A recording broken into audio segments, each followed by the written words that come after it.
Welcome back to my channel, guys. Today, samahan nyo ako, pupunta ako ng Dasma Gen 3, boundary ng Dasma Gen 3. Meron kasi tayo nabiling property doon, so bisitahin ko lang kasi last time na I checked it, ano pa yun, October pa last year. So natapos na yung June, hindi pa natin siya na bisita. So bisitahin ko lang. Also, magre-review tayo ng Global X boots, riding boots.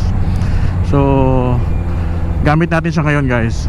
So po-provide ko kung ano man yung real world experience ko using it.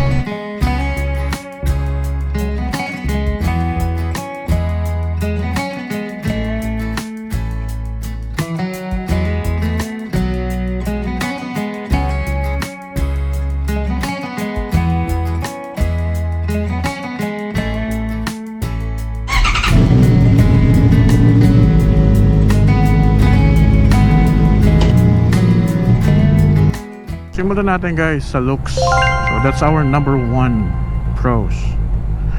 Yung looks na, guys, for me it's 10 out of 10. Sobrang angas ng itsura niya talaga, especially if you're a type of person who likes, you know, tactical designs or tactical looks. So ito talaga yung boots na para sa'yo. So 10 out of 10, guys, right off the bat. Second thing that I like, guys, is yung comfort. Siyempre, that's very important, especially sa mga long rides natin. Hindi tayo tatagal if hindi tayo comfortable, especially if you're riding a big bike.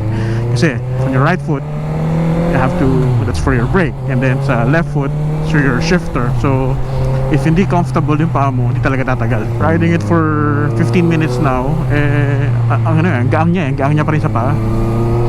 Hindi na stress yung paa ko kasi merong shoes na, 5 minutes mo pa lang siyang ginagamit, you could already feel that your feet are being exhausted already or being stressed out already. And on number 3, guys, which is very very important sa pagmumotor, yung sole niya. And ito, napansin ko, makapit siya. Ayan, guys, oh, kapit na kapit siya. So every time that you're putting your feet down, ramdam mo na kumakapit ka sa pavement. Nakakatakot yun, guys, if dumudulas ka. There's something wrong and you shouldn't be wearing that kind of shoes, especially if naka big bike ka kasi mabigat siya. So yun lang yung pillars para tumayo ka, because if not, for sure tutumba ka pag madulas. So that's what I've noticed. Pala, guys, no, one thing that I'd like to add sa comfort niya, it comes with a shifter pad embedded na dun sa boots mismo. So you don't need to worry sa ating mga toe nasasakit, madudurog every time na we shift to different gears. 4, guys, is the materials. So it's made of military grade material. So alam naman natin kung ano yung mga military grade materials, diba? Yung mga ginagamit talaga for tactical, which complements dun sa design niya, guys. And aside from the materials, it's proudly made in the Philippines, guys.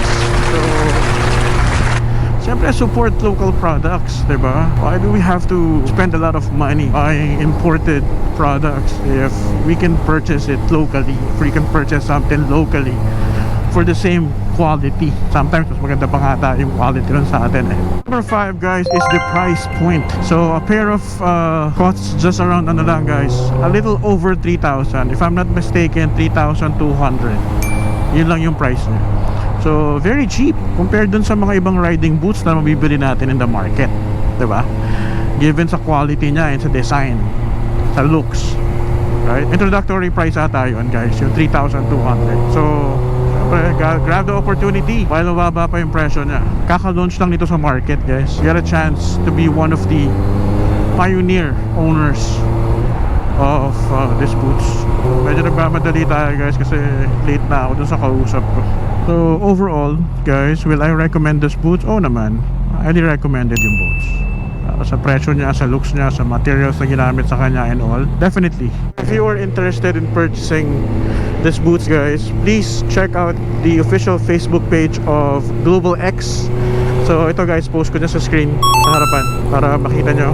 And please follow na rin yung page nila so that you'll be updated sa mga latest news and notifications nila.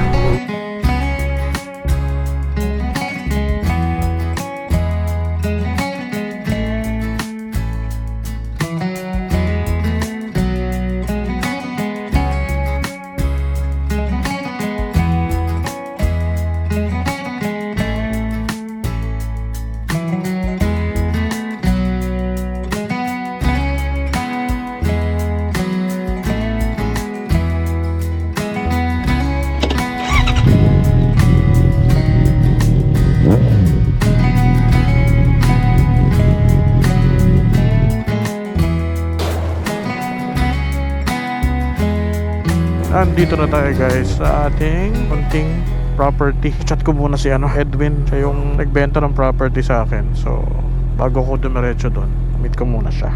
Ayun guys, diretso na tayo doon sa property ko. Doon na lang kami magkikita.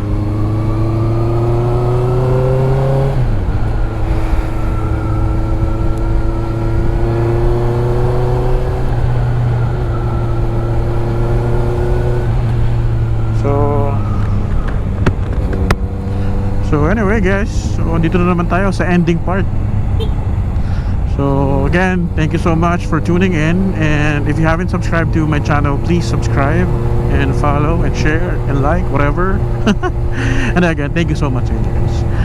So kita-kits tayo ulit sa ating next video. Thank you guys. I think Moto has been a great place. We have loved it so far. We have been here for like 4 nights in total. Wow. It's really beautiful. Beaches. Yeah, the beaches is lovely. You find the secret lagoon. It's not a secret. It's not a secret. I'm meeting you. Goodbye. Take care.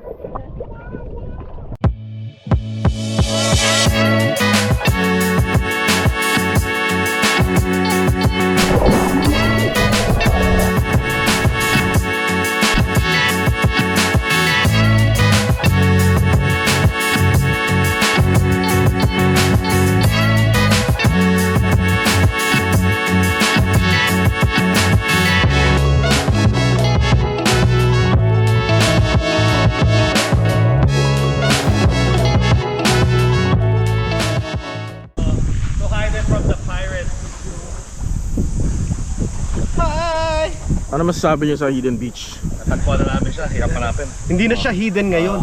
Alam mo gano'ng kahirap? Nagbangka kami papasok.